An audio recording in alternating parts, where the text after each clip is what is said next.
A very good afternoon to all of you. Welcome to Call for Care. As we all know, बच्चे बहुत ही soft hearted, बहुत ही कोमल, बहुत ही प्यारे होते हैं. कभी बहुत ज़्यादा गुस्से में आ जाते हैं, तो कभी एकदम शांत हो जाते हैं. कभी बहुत जिद्दी या रिबेलियस हो जाते हैं, तो कभी एकदम प्यारे से लगने लगते हैं. अब बच्चों के मूड स्विंग्स के पीछे क्या कारण छुपे हो सकते हैं, आज हम इसके बारे में बात करेंगे अपनी एक्सपर्ट जो एक बिहेवियरल फिजिशियन है, डॉक्टर स्वाति कश्यप के साथ. Doctor Swati, welcome to the show. Thank you very much. जैसे कि स्वाति जी, मैंने कहा कि बच्चे बहुत प्यारे होते हैं और सभी के बच्चे बहुत प्यारे और खूबसूरत होते हैं, लेकिन कभी कभी ये जो मूड स्विंग्स हैं वो सब में आ सकते हैं, तो फिर बच्चों में क्यों नहीं. लेकिन कभी ऐसा होता है कि बच्चे बहुत प्यारे तरीके से बिहेव करते हैं, कभी अचानक से गुस्से में आ जाते हैं. तो इन मूड स्विंग्स के पीछे क्या कारण हो सकते हैं? देखिए, बच्चे जो होते हैं, जैसा कि आपने कहा कि सभी बच्चे जो हैं वो बहुत प्यारे होते हैं. एंड आई वुड से कि एक सेइंग जो हमारे हॉस्पिटल के बाहर लिखी हुई है, that babies are the most beautiful way to start people. Right. बहुत ही सही है. और बच्चों को बढ़ते हुए देखना जो है वो शायद सबसे प्लेजरेबल चीज़ भी है दुनिया में. जी. पर उन्हें बढ़ते हुए देखना और उस दौरान उनकी जो डिफरेंट स्टेजेस आती हैं उन्हें समझना अपने आप में एक आर्ट भी है, एक साइंस भी है. जी. तो पेरेंटिंग में आप इन चीज़ों को आपको पहले जो है, जब जॉइंट फैमिलीज होती थी तो जो लोग हैं वो बड़े बूढ़े हमेशा होते थे, साथ में इतने सारे बच्चे होते थे कि देख देख के ही एक दूसरे को सीख जाते थे. राइट. लेकिन आजकल बहुत सी बातों को समझना बहुत ज़रूरी हो गया है. तो एक बात उनमें से जो आपने अभी अभी कही कि बच्चों के जो मूड स्विंग्स होते हैं, हर इंसान की तरह बच्चों में भी इमोशंस जो हैं वो वही होते हैं जो हमारे सबके इमोशंस होते हैं. राइट. सिर्फ फ़र्क ये होता है कि हम अपने इमोशंस को ओवर टाइम डेवलप कर लेते हैं, फिल्टर करना. जी. तो बच्चे वो नहीं कर पाते. तो बच्चों का जो भी इमोशन होगा वो एकदम से सामने आ जाएगा, बाहर निकल आएगा, एकदम से बाहर आ जाएगा. तो वो उसे फिल्टर नहीं करते या उस पर कोई रिस्ट्रिक्शन नहीं लगाते हैं, उसे कंट्रोल नहीं नहीं कर पाते हैं. चलिए, तो इसी वजह से मुझे लगता है ज्यादा मूड स्विंग्स हमें उनके दिखाई देते हैं.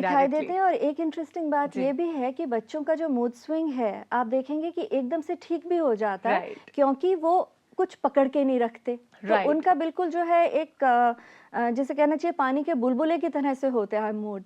अच्छा होता है तो थोड़ी देर के लिए, बुरा होता है तो थोड़ी देर के लिए. राइट. मतलब क्योंकि वो अपने मन में कोई भी बात छुपा कर नहीं रखते. जिस तरह से बड़े जो होते हैं बहुत गुस्से वाले अगर हो जाएं तो सामने वाले से जिंदगी भर बात करना पसंद नहीं करते. बच्चों में ऐसा बिल्कुल नहीं होता. मूड स्विंग्स होते हैं, लेकिन बिल्कुल ठीक कहा डॉक्टर स्वाति ने, पानी के बुलबुलों की तरह उनका मूड स्विंग होता है. थोड़ी देर के लिए शांत हो जाएंगे तो थोड़ी देर के लिए गुस्से में भी आ जाएंगे. लेकिन इट्स वेरी इंपॉर्टेंट देन कि उनके गुस्से को या उनके मूड स्विंग्स को कंट्रोल किया जाए. अभी हम बात करेंगे कॉलर के साथ. प्रीति हमारे साथ फोन लाइन पर है. जी Preeti. Good afternoon ma'am. Good afternoon Preeti, बताइए. मैम मैं 21 इयर्स की हूँ. मैं हॉस्टल में रहती हूँ सिंस 3 इयर्स. जी. एंड मेरे साथ ये प्रॉब्लम है कि हर 2 सेकंड के बाद, हर 2 मिनट के बाद एक नया मूड स्विंग. कभी बैठे बैठे रोना आना, कभी हंसना, कभी फ्रेंड से बात करना, कभी नहीं बात करना. एकदम से कुछ हो जाता है और पता भी नहीं चलता है क्या. कभी गाने सुनने का मन करना और कभी एकदम चुप रह जाना. विद इन मिनट्स आपका मूड चेंज होता रहता है. हाँ जी. एंड अगर कोई ये बात बोल रहे कि your age is 21 and you do not have anything in your hand, क्या कर रहे हो तुम, बीटेक कर रहे हो, कुछ नहीं कर सकते हो लाइफ में. एंड उसके बाद तो एक पूरा दिन चले जाना एक डिप्रेशन में. इससे साफ इंडिकेट हो रहा है कि बहुत ज्यादा ये सोचती हैं. तो क्या कर सकती हैं अभी? जी, आई वुड सजेस्ट कि आप एक तो कोई form of physical exercise join कर लीजिए immediately. I would recommend martial arts किसी भी फॉर्म में, जो भी आपको पसंद हो. नहीं तो आप योगा ज्वाइन कर लें, वो बहुत अच्छा रहेगा. और दूसरे आई वुड रेकमेंड आप मेडिटेशन ज़रूर सीखिए और प्रैक्टिस कीजिए. और एक जो छोटी सी टेक्निक मैं आपको बता सकती हूँ, मेडिटेशन समझ लीजिए उसे, या एक मेडिकल एक्सरसाइज समझ लीजिए. वो है 6-8 या 6-9 ब्रीथिंग.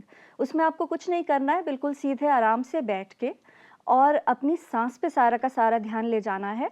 आप आंखें बंद कर लीजिए, अपनी सांस पे ध्यान ले जाइए. और जब आप सांस अंदर ले रहे हैं तो अपने मन में 1 2 3 4 5 6 इस तरह से गिनिए. और जब आप सांस बाहर छोड़ रहे हैं तो उस वक्त 1 2 3 4 5 6 7 8 या फिर 1 2 3 4 5 6 7 8 9, यानी 6-8 या 6-9 जो भी आपको कंफर्टेबल लगे, इस तरह से अपनी सांसें आप करीब 5 मिनट तक लीजिए. ये जो 6-9 ब्रीदिंग या 6-8 ब्रीदिंग आप 5 मिनट करेंगे, यू वुड रियलाइज अगले कम से कम 45 मिनट्स से लेके और 1.5 घंटे तक आपका मूड बिल्कुल स्टेबल रहेगा। चलिए, तो बहुत अच्छी बात है। मुझे लगता है इनफैक्ट सबको ऐसी एक्सरसाइजेस करनी बिल्कुल। चाहिए, क्योंकि माइंड का रिलैक्स होना, दिमाग का शांत रहना मूड स्विंग्स कंट्रोल करने में काफ़ी हमारी मदद करता है। तो meditation can help you out, yoga की क्लासेस आप ले सकती हैं, और जितना हो सके खुश रहने की कोशिश कीजिए, क्योंकि दुनिया है, दुनिया में बहुत से लोग बहुत सारी बातें कहते हैं। अगर हम सब पे रिएक्ट करने लगे या सबके बारे में इतना ज़्यादा सोचने लगे तो इसका सीधा असर हमारी हेल्थ पर होता है। वैसे thank you so much for calling Preeti. अभी हम बात करेंगे अपने अगले कॉलर के साथ। हेलो, ज्योति हमारे साथ फोन लाइन पर है। जी Jyoti. Hello ma'am. Hello, good afternoon Jyoti. Good afternoon ma'am. Actually ma'am मेरा बेटा है 7 इयर्स का। जी। वो पिछले 2 साल से उसके एटीट्यूड में बहुत ज्यादा चेंजेस हो रहा है। उसका जैसे एक ही रीजन ये है कि उसके फादर एक्सपायर हुए अभी 2 इयर्स पहले। स्टडी में बहुत अच्छा था, अब धीरे धीरे वो स्टडी में पीछे होता जा रहा है। मूड होता है तो बहुत अच्छे से पढ़ाई करता है, अदरवाइज उसको कहते रहो चाहे 2 घंटे बिठाओ चाहे 3 घंटे, वो पढ़ के राजी ही नहीं होता। बीच में उसने बुक्स फाड़नी शुरू कर दी, तो हमने काउंसलिंग करवाई थी उसके साइकेट्रिस्ट से, चाइल्ड साइकेट्रिस्ट से। तो थोड़ा बहुत चेंजेस हुआ था, लेकिन अभी फिर उसका वही हाल है। पढ़ना नहीं चाहता, लेकिन उससे पूछो तो उसका रीजन यही कि मेरे पापा नहीं है तो मुझे पढ़ने का मन नहीं करता। पढ़ाई में ठीक है, वैसे स्कूल में उसके मार्क्स कैसे आते हैं? मार्क्स काफी अच्छे आते हैं, लेकिन जब मूड में नहीं होता तो टीचर्स भी अभी उस कंप्लेन कर रही हैं उसकी। कहीं ना कहीं जैसे कि इन्होंने कहा कि 2 इयर्स बैक फादर एक्सपायर हुए हैं, और उससे पूछा जाए क्या रीजन है तो वो भी ये कहता है कि मेरे फादर नहीं है इसलिए मेरा पढ़ाई में मन नहीं लगता। तो कहीं ना कहीं दोनों का रिलेशन जरूर है, क्या कर सकते हैं? बिल्कुल बिल्कुल। देखिए, पिता की जो जगह है किसी भी बच्चे के जीवन में वो बहुत बहुत ज़्यादा इम्पोर्टेंट होती है, और उसे अक्सर हम अंडर एस्टिमेट करते हैं। तो यदि फादर नहीं रहे हैं तो आपको एज अ मदर अब एक डबल रोल प्ले करना पड़ेगा, ना सिर्फ माँ का बल्कि पिता का भी। और पिता का रोल एक गाइड का होता है एक तरफ, तो दूसरी तरफ होता है एक फ्रेंड का। तो आपको एक तरफ जो है उसके लिए बाउंड्रीज सेट करनी पड़ेंगी कि भाई इतना यहाँ तक तुम्हें फ्रीडम है, इसके आगे नहीं है, डिसिप्लिन करना पड़ेगा। तो दूसरी तरफ उससे दोस्ती करनी पड़ेगी, ज़रूरत पड़े तो उसके साथ जाके फुटबॉल खेलिए, बास्केटबॉल खेलिए, जो बॉयज़ वाले गेम्स होते हैं वो खेलिए। उसे पिता की कमी महसूस ना होने दीजिए, वक्त निकालिए उसके लिए, और स्पेशली वो काम कीजिए जो कि वो शायद ड्रीम करता हो कि मेरे पिता होते तो मेरे साथ करते। वो काम उसके साथ आप ज़रूर कीजिए, और कोशिश कीजिए कि जो भी फादर फिगर्स हो सकते हैं, शायद दादाजी हों घर में, या फिर नाना जी हों, या मामा हों, या चाचा हों, मतलब जो भी फादर फिगर्स हो सकते हैं उनके साथ वो ज़रूर कुछ ना कुछ वीक में एक बार ज़रूर उनसे मिले, उनके साथ कुछ क्वालिटी टाइम ज़रूर स्पेंड करें। और उनसे भी आप ये बात करिए कि मैं ये चाहती हूँ कि आप थोड़ा इसको सपोर्ट दें, because he is looking for a father figure. तो आप जो है इसे सही गाइड करें। मैं जितना कर सकती हूँ अपनी तरफ से एज अ मदर वो कर रही हूँ, लेकिन साथ साथ मुझे फैमिली का सपोर्ट चाहिए, और फैमिली में बहुत से ऐसे फादर फिगर्स होंगे जो कि हेल्प कर सकेंगे। तो फैमिली का पूरा सपोर्ट लीजिए, और खुद जो है एक दोहरा रोल जो कि शायद एक पिता के लिए निभाना बहुत मुश्किल है, लेकिन एक माँ कर सकती है, क्योंकि कहीं ना कहीं एक माँ में भी एक पिता छुपा होता है। चलिए, तो कहीं ना कहीं आपको एक डबल रोल अदा करना है यहाँ पर, क्योंकि आपकी बातों से ऐसा लग रहा है कि आपके बेटे को फादर की कमी कुछ खल रही है। तो इट्स वेरी इंपॉर्टेंट कि आप अपने बेटे के लिए रोल मॉडल बने, उसकी लिमिट सेट करें, लेकिन साथ साथ उसके फ्रेंड, उसके सपोर्टर भी बने रहें। अब अभी हमारे शो पर यानी कि कॉल फॉर केयर में वक्त हो गया एक छोटा सा ब्रेक लेने का, लेकिन आप कहीं मत जाइए, देखते रहिए प्रज्ञा, जो आपको मिलाए बेहतर आपसे।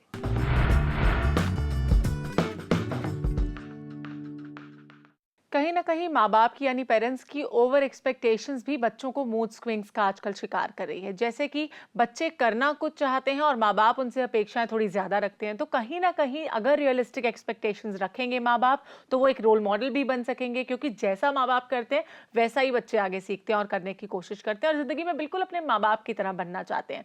तो कहीं ना कहीं आपको भी अपनी set of goal, set of expectations को रियलिस्टिक रखना होगा, ताकि बच्चों में मूड स्विंग्स कम से कम हो, या फिर मैं तो कहूंगी कि हो ही ना तो ज्यादा बेटर है। अभी हम बात करेंगे कॉलर के साथ। गुंजन हमारे साथ फोन लाइन पर है। जी गुंजन। हेलो। हेलो मैम, नमस्कार। नमस्कार गुंजन जी, बताइए क्या सवाल है आपका? मैम ये पूछना चाह रही थी कि मैम जब भी मैं अपने फ्रेंड से बात करती हूँ तो मैम थोड़ी सी मैम जब वो कुछ गलत बोलते हैं तो थोड़ा सा बुरा लगता है। तो मैम पेरेंट्स जो कुछ कहते हैं मुझे नहीं पसंद होता, तो मैम उसके बारे में थोड़ा बहुत ज्यादा बुरा लगता है। तो ये नहीं समझ में आता क्या करना चाहिए क्या नहीं। ओके, वैसे तो ह्यूमन नेचर है कि सामने वाला अगर हमारी तरफ से नहीं बोल रहा है, हमारे लिए कुछ ऐसा बोल दे तो हमें बुरा लगने लगता है। अभी क्या कर सकती हैं ये? देखिए, यहाँ पे मैं ये सजेस्ट करूँगी कि जिस वक्त आपको बुरा लग रहा है उस वक्त आप सिर्फ अपने आप से आंखें बंद कीजिए और एक आंखें बंद करके उस थॉट को कि आपको बुरा लग रहा है ऑब्जर्व कीजिए, वो किस भाषा में आ रहा है। वो थॉट किसी ना किसी भाषा में आएगा। उस थॉट को एक ऑब्जर्वर बन के और आंखें बंद करके सुनिए। उसके अंदर आप रम मत जाइए, उसके अंदर घुस मत जाइए, सिर्फ उसे सुनिए कि किस भाषा में आ रहा है। और फिर देखिए कि क्या उसके साथ साथ कोई विजुअल्स भी हैं, और फिर उसे एक आकार देने की कोशिश कीजिए। एक ऐसा आकार जो कि किसी भी चीज का हो सकता है, किसी भी ऑब्जेक्ट का हो सकता है। मान लीजिए एक कैंडल का आकार आपने उसे दे दिया, या फिर मान लीजिए आपने एक आइस क्यूब का आकार उसे दे दिया, तो देखिए उसका कलर क्या है। और फिर धीरे धीरे इमेजिन कीजिए अपने मन में, ये मैं आपको एक सेल्फ हिप्नोसिस की टेक्निक बता रही हूँ, जिससे कि आप जब आप मतलब गुस्सा हैं या परेशान हैं या दुखी हैं, आप जब आकार दे देते हैं अपने थॉट्स और इमोशंस को उस वक्त के और ऑब्जर्व करने लगते हैं, और फिर उन्हें या तो एक वैक्स कैंडल या फिर एक बर्फ की क्यूब की फॉर्म में देखते हैं, और फिर उसे पिघलते हुए देखते हैं और धीरे धीरे डिसॉल्व और डिसअपियर होते हुए देखते हैं, तो अपने आप रियलाइज करेंगे विद इन 3 to 5 मिनट्स आपकी जो भी इमोशनल सिचुएशन होगी वो कम से कम भी 80% इफ नॉट 100% ठीक हो जाएगी। चलिए, मुझे लगता है आगे से मैं तो ऐसा ही करने वाली हूँ अगर थोड़ा सा भी मुझे बुरा लगता है, बिकॉज इट्स वेरी रिलैक्सिंग। सुनकर इतना रिलैक्सिंग लग रहा है, तो जब आप खुद इसे अपनाएंगे अपने ऊपर तो कितना रिलैक्सिंग होगा। आप देखेंगे कि आपका गुस्सा कहीं आपसे दूर भाग जाएगा। अगर मूड स्विंग्स के बारे में और बातचीत की जाए, मैंने बात की ओवर एक्सपेक्टेशंस की, और थोड़ा बहुत एक्सप्लेन किया अपने दर्शकों को क्योंकि ओवर एक्सपेक्टेशंस, जब रियलिस्टिक एक्सपेक्टेशंस पेरेंट्स की नहीं होती तो बच्चे किस तरह से मूड स्विंग्स का शिकार होते हैं। What do you say about this कि ओवर एक्सपेक्टेशंस का कितना रोल होता है मूड स्विंग्स में? मैं तो कहूँगी बहुत बहुत बड़ा रोल होता है, और ये भी कहूँगी कि बच्चों के साथ जो भी प्रॉब्लम्स हो रही हैं 90% उसके लिए पेरेंट्स ही जिम्मेदार हैं। जैसे कि बच्चे आगे बढ़ते हैं, लाइफ में अच्छे बनते हैं, तो उसके लिए भी जब वो पूरे बड़े आई वुड से जब वो 50 साल के हो जाते हैं तब भी 90% उसके लिए पेरेंट्स ही जिम्मेदार होते हैं। बिल्कुल ठीक कहा। तो ये समझना पेरेंट्स के लिए बहुत ज़रूरी है कि पेरेंटिंग से बड़ी कोई रिस्पॉन्सिबिलिटी नहीं है, और इसी वजह से सबसे ज़्यादा इज्जत भी पेरेंट को ही दी जाती है। बिल्कुल। तो इस रिस्पॉन्सिबिलिटी को समझते हुए अपने बच्चे को पहले समझें कि क्या वो हीरा है या वो नीलम है या वो रूबी है, वो कौन सी चीज़ है आपका बच्चा, वो आपका बच्चा उसकी क्या खास क्वालिटी है। राइट। अब आप एक नीलम को एक रूबी की तरह से ट्रीट नहीं कर सकते, उसी तरह से आप एक रूबी को एक हीरे की तरह से ट्रीट नहीं कर सकते। तो डू नॉट जज apples by the standards of oranges. Right. तो दूसरे बच्चों से कंपेयर करके या ये सोच के कि इस उम्र तक तो इसे ये कर लेना चाहिए, या ये इतने मार्क्स क्यों नहीं ला रहा है, या ये चीज़ क्यों नहीं सीख रहा है, ये पूछने के बजाय अपने आप से आप, या बच्चे को प्रेशराइज करने के बजाय आप ये देखिए कि बच्चे का इंटरेस्ट किस तरफ है। राइट। वो पता करने की कोशिश कीजिए, उस इंटरेस्ट में इंडल्ज कीजिए, और फिर धीरे धीरे उसे दिखाइए कि आपका इंटरेस्ट किस तरफ है। राइट। जैसे कि अगर मैं आपको अपनी तरफ लाना चाहूँ और हमारे बीच में मान लीजिए यहाँ एक टेबल हो, और अगर मैं खींच के आपको लाना चाहूँ तो I think I have to be Samsung to be able to do that. Right. लेकिन अगर मैं उठ के खड़ी होके आपके पास आती हूँ, आपकी तरफ आती हूँ, प्यार से आपका हाथ पकड़ती हूँ, फिर आपको अपनी तरफ लाती हूँ, तो I don't think you would say no. Right. तो यही जो फिलॉसफी है ये आपको बच्चों के साथ फॉलो करनी है। अगर आप डिजायर्ड रिजल्ट्स चाहते हैं, पहले उनकी तरफ जाइए, उनके दोस्त बनिए, उनके नज़रिए से चीज़ों को देखिए, उनके इंटरेस्ट में, उनकी दिमाग में कहीं ना कहीं उनके पाल बन जाइए, और फिर उन्हें अपना अपने पाल पास लाने बना की के कोशिश कीजिए। अपनी तरफ लाइए और जो आप सिखाना चाहते हैं वो सिखाइए। चलिए, यदि आप चाहते हैं कि आपके बच्चे वही सीखें जो आप उन्हें सिखाना चाहते हैं, तो सबसे पहले आप अपने बच्चों को समझिए, उनकी क्या फीलिंग्स हैं उसको पढ़ने की कोशिश कीजिए, वो आपसे क्या कहना चाहते हैं या उनके इंटरेस्ट ऑफ फील्ड कौन से हैं ये जानने की कोशिश कीजिए। उसके बाद उन्हें अपने फील्ड्स बताने की कोशिश कीजिए कि आप उनसे क्या एक्सपेक्ट करते हैं, और अगर इस तरह की एक्सपेक्टेशंस आप रखेंगे तो आई थिंक, जैसे कि डॉक्टर ने कहा बिल्कुल ठीक, कि आपके बच्चे कभी आपसे ना में जवाब नहीं देंगे बल्कि हमेशा हाँ ही कहेंगे। अभी हमारे शो पर बातों बातों में एक और छोटे से ब्रेक का वक्त हो गया है, कहीं मत जाइए, देखते रहिए प्रज्ञा, जो आपको मिलाए बेहतर आपसे।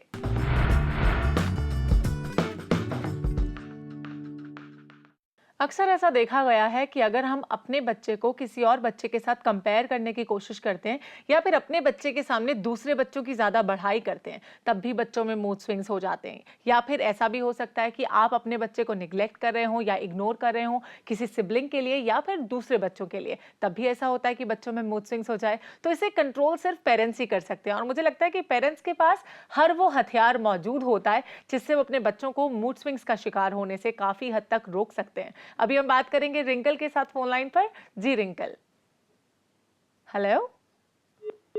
लगता है रिंकल का संपर्क हमसे टूट गया है। मैंने बात की बच्चों के निग्लेक्शन, इग्नोरेंस की, साथ साथ कंपैरिजन की। व्हाट डू यू से कि कितना रोल होता है कंपैरिजन का, निग्लेक्शन का, इग्नोरेंस का मूड स्विंग्स में? पूरा। ओके, पूरा रोल होता है। मैं तो पूरा ही कहूँगी, क्योंकि देखिए, बच्चे को ये समझना बहुत ज़्यादा ज़रूरी है कि हर बच्चा ख़ास है। जिस तरह से आप हर बच्चे को हर बच्चा जो है वो 9 महीने लेता है, हर बच्चे को वही सेट्स ऑफ जीन्स मिलते हैं पेरेंट्स से, तो जब बायोलॉजिकली हर बच्चा डिफरेंट है और बायोलॉजिकली हर बच्चे को नेचर जो है वो वही एक समय या वही अंग या वही उसी तरीके से बनाती है, तो आप कौन होते हैं बच्चों को कंपेयर करने वाले? राइट। हर बच्चे में अपनी जो खासियत है उसको उसे समझाना, उसे ये दिखाना कि दुनिया में उसकी एक स्पेशल इंडिविजुअलिटी है, जगह है, घर में उसकी एक स्पेशल जगह है और वो जगह कोई दूसरा नहीं ले सकता। ना उसका बड़ा भाई या बड़ी बहन, या ना ही उसका छोटा भाई या छोटी बहन। राइट। तो ये खास बहुत क्वालिटीज ज़रूरी जो है। हैं बच्चों की, उन्हें पहचानने की कोशिश कीजिए। जैसे कि डॉक्टर स्वाति ने वेरी राइटली कहा कि हर बच्चा अपने आप में खास होता है, तो आपका बच्चा भी आपके लिए स्पेशल और खास जरूर होना चाहिए। अभी हम बात करेंगे कॉलर के साथ। कल्पना फोन लाइन पर हैं अभी हमारे साथ। जी Kalpana. Hello hello Kalpana. Hello, good afternoon. Good afternoon. बताइए।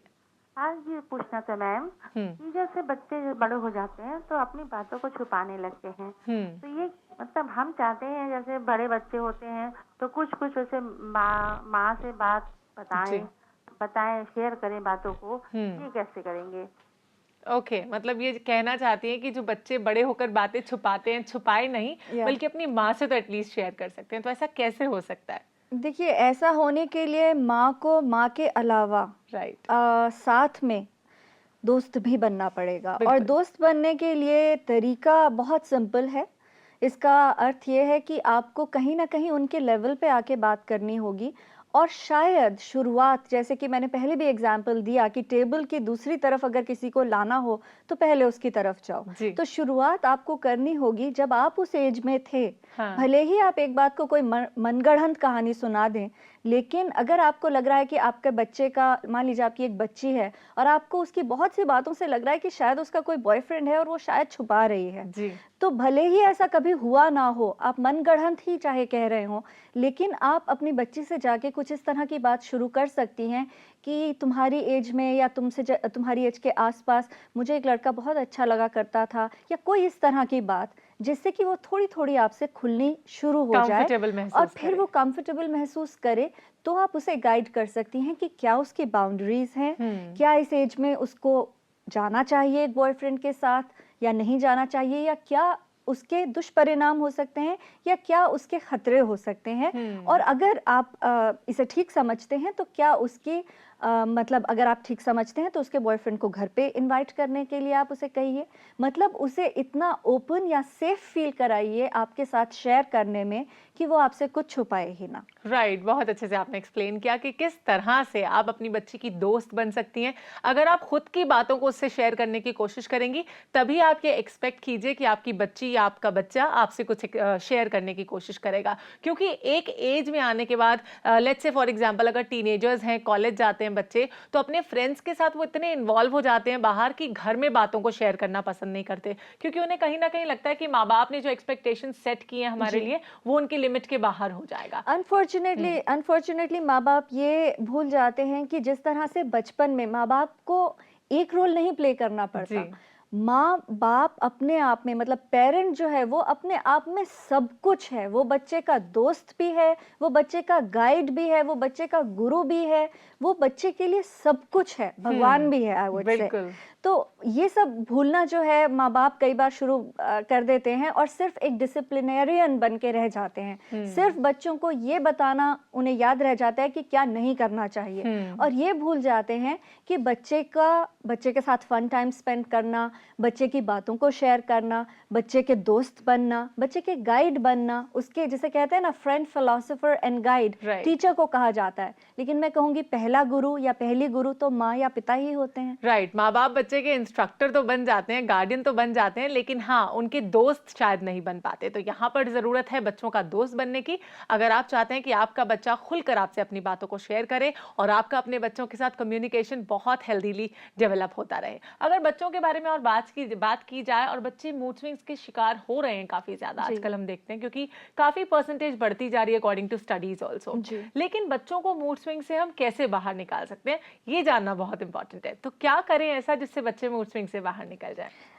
जो बात हमने अभी कही कि माँ बाप को ज़रूरी है कि बच्चों के साथ शेयर करें, उनके दोस्त बने, उनके फ्रेंड, फिलोसोफर, गाइड बने, टीचर बने, लेकिन साथ साथ कहीं ना कहीं ये कभी ना भूलें कि बॉटम लाइन जो है वो है कि सबसे पहले वो माँ या बाप हैं। यानी कि बच्चों की हर चीज़ के लिए 90% कम से कम रिस्पॉन्सिबल। तो इसलिए कहीं ना कहीं बाय हुक और बाय क्रुक, चाणक्य नीति आप जिसे कहते हैं ना कि साम दाम दंड भेद, सब कुछ यूज कीजिए, लेकिन जो आप चाहते हैं कि बच्चा करे वो बच्चे से करवाना, एटलीस्ट जो बाउंड्रीज हैं वो करवाना आपका फर्ज है। यानी आप पहले माँ या पिता हैं, उसके बाद आप सब कुछ हैं, चाहे वो गाइड हो या दोस्त हो या बाकी कुछ भी हो। जी, आप तो यहाँ पर आई डॉक्टर स्वाति, आपने एक्सप्लेन किया किस तरह से बच्चों को मूड स्विंग से बाहर निकाला जाए। इसके लिए आपका बहुत बहुत शुक्रिया। Thank you so much.